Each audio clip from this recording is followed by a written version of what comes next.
এবার সমন্বয়কারীদের দুই গ্রুপের মধ্যে বিশাল সংঘর্ষ। বন্ধুরা, সমন্বয়কারীদের মধ্যে যদি এখন গ্রুপিং তৈরি হয় তাহলে ছাত্রলীগ আর ছাত্রদল কি দোষ করলো? ঘটনা তো একই। ওই যে আমি বারবার বলি না যে যে লঙ্কায় যায় সে রাবণ হয়। বন্ধুরা, এই বিষয়ে মূল যে সমন্বয়কারীরা রয়েছেন তারা একটি বড় ধরনের পদক্ষেপ নিতে যাচ্ছেন। এখন দেশে আনাচে কানাচে বিভিন্ন রকম সমন্বয়কারী তৈরি হয়েছে। এখন এরা কারা? এরা তথাকথিত সমন্বয়কারীরা। তো বন্ধুরা, এই বিষয়ে আমাদের নাইম আলী ভাই চমৎকার একটি কন্টেন্ট বানিয়েছেন, সেটি আমরা এখন দেখতে যাচ্ছি। খুবই গুরুত্বপূর্ণ ভিডিওটি কন্টিনিউ করবেন।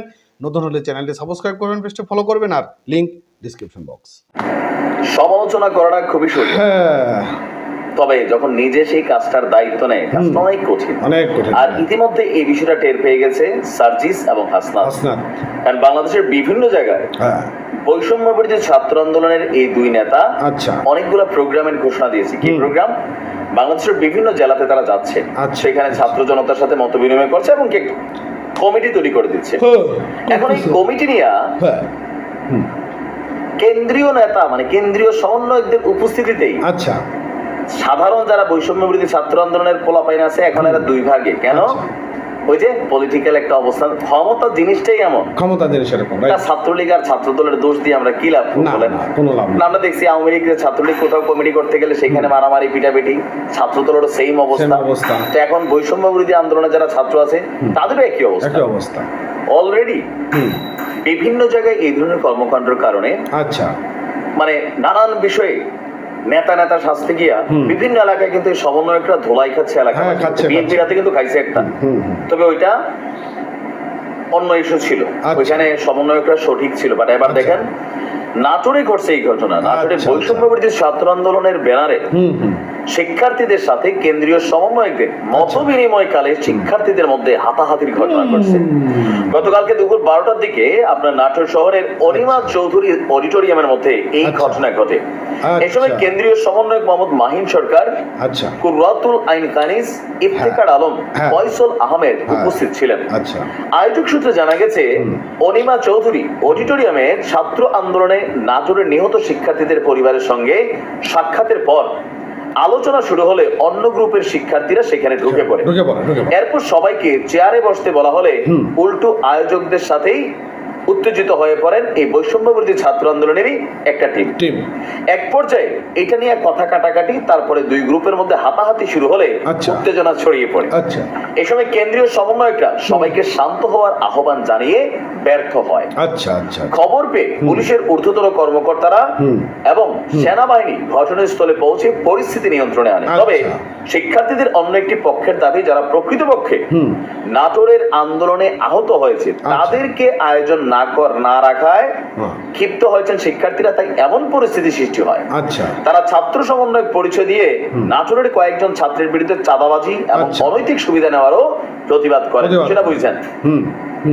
এখন এইখানে যে ঘটনাগুলো ঘটছে, আমাদের সেনাবাহিনীর এখন কাজ হয়েছে বৈষম্য বিরোধী ছাত্র আন্দোলন কোথায় কোথায় মারামারি লাগে, এরা গেলে পিটাপিটি হয়, সেগুলোকে পাহারা দেওয়া। পুলিশও এখন আলাদা একটা প্রোটেকশন দিচ্ছে। উপদেষ্টা মানে এগুলো তো ভাই আবার তেলবাজি শুরু হয়েছে। আওয়ামী লীগের সময় প্রশাসনের এই ধরনের তেলবাজি ছিল। এরা আন্দোলন করবে সাধারণ মানুষের মতন, এরা তো কোনো সরকারি ডিপার্টমেন্ট না, সরকারি কোনো পদ পদবি বা রাষ্ট্রীয় কোনো ক্যারেক্টার না, নেতা আলাদা জায়গা, কিন্তু রাষ্ট্রীয় প্রটোকল দেওয়া হবে, সেনাবাহিনী দৌড় দিয়ে চলে যাবে। কেন ভাই? ডক্টর ইউনূস স্যার কিন্তু বলছেন মন খুলে সমালোচনা করেন, ওইটাই করতেছি। এরা প্রোগ্রাম করবে, বাংলাদেশে বিভিন্ন রাজনৈতিক দল প্রোগ্রাম করছে, এরা এদের মতো করে করবে। যদি নাহিদ আসিফ কোথাও যায় এজ এ উপদেষ্টা তারা প্রটোকল পাবে, কিন্তু বাকিদের আমরা দেখছি যে এই প্রটোকল দেওয়া হচ্ছে রাষ্ট্রীয় খরচে, মানে এইটার আসলে কারণটা কি? এই কারণে বলি যে এই মুহূর্তে আমাদের প্রশাসনের এরকম একটা তেলবাজির স্বভাব আছে। কারোর জীবনে নিরাপত্তা থাকলে, হুমকি থাকলে তাকে প্রটোকল দিবে, সেটা আলাদা ব্যাপার। তো যাই হোক, অনেক জায়গায় অনেক অপকর্ম ঘটছে। ছাত্ররা নিজেরা লেগে যেতেছে। এখন আমি মনে করি ছাত্র রাজনীতি নিষিদ্ধ করা হয়েছে বিভিন্ন জায়গায়, ছাত্রলীগ, ছাত্রদল, জামাতের। এখন তোমরা রাজনীতি করতে যাও, তোমরা যদি ফিটাফিটি করো, তোমাদের আর এই রাজনীতি তোমাদেরটা তো বন্ধ করা দরকার নাকি? অন্যান্য দলগুলা ক্ষমতা নিয়ে পিটাপিটি শুরু হয়েছে, তোমাদের তো এখনো ক্ষমতা টাকা পয়সার সাথে কানেক্টই হয় না। তারপরে ওই যে চাঁদাবাজির কথাটা তো আসছে টুকিটাকি বিভিন্ন জায়গায়, এদের বিরুদ্ধে আবার অরিজিনাল যে টিমটা তারা সোচ্চার। আচ্ছা আচ্ছা, তোমরা কি নিয়ে লাগালাগি করতেছো? আর যদি এখানে টাকা ক্ষমতা কানেক্ট হয়, তাহলে আর অন্য ছাত্র দল বা ছাত্রলীগের রাজনীতির সাথে বৈষম্য বিরোধী রাজনীতির পার্থক্য কি হবে? পার্থক্য কি? একই তো হয়ে গেল। এখন মূল সমন্বয়করা করে না, বাকিরা করে নিচের জায়গায়। এখন বাকিদের দোষটাই তো মূল টিমের উপরে আসে, তাই না? হ্যাঁ তাই তো। একটু সচেতন হইতে হবে। আর কলেজে কলেজে প্রোগ্রামগুলা কিভাবে করবে যেন এই বৈষম্য বিরোধী ছাত্র অলরেডি আপনারা দেখতেছেন বিভিন্ন জন, আপনারা যারা নিজেরও দেখেন কমেন্ট গুলো দেখলেই বুঝবেন অস্তিত্ব বা ওজনটা হারাই ফেলছে, রাইট। মূল যে কাজটা দরকার ছিল সেটাতে এখনো ফোকাস হচ্ছে না। না না, ভালো থাকুন। ধন্যবাদ।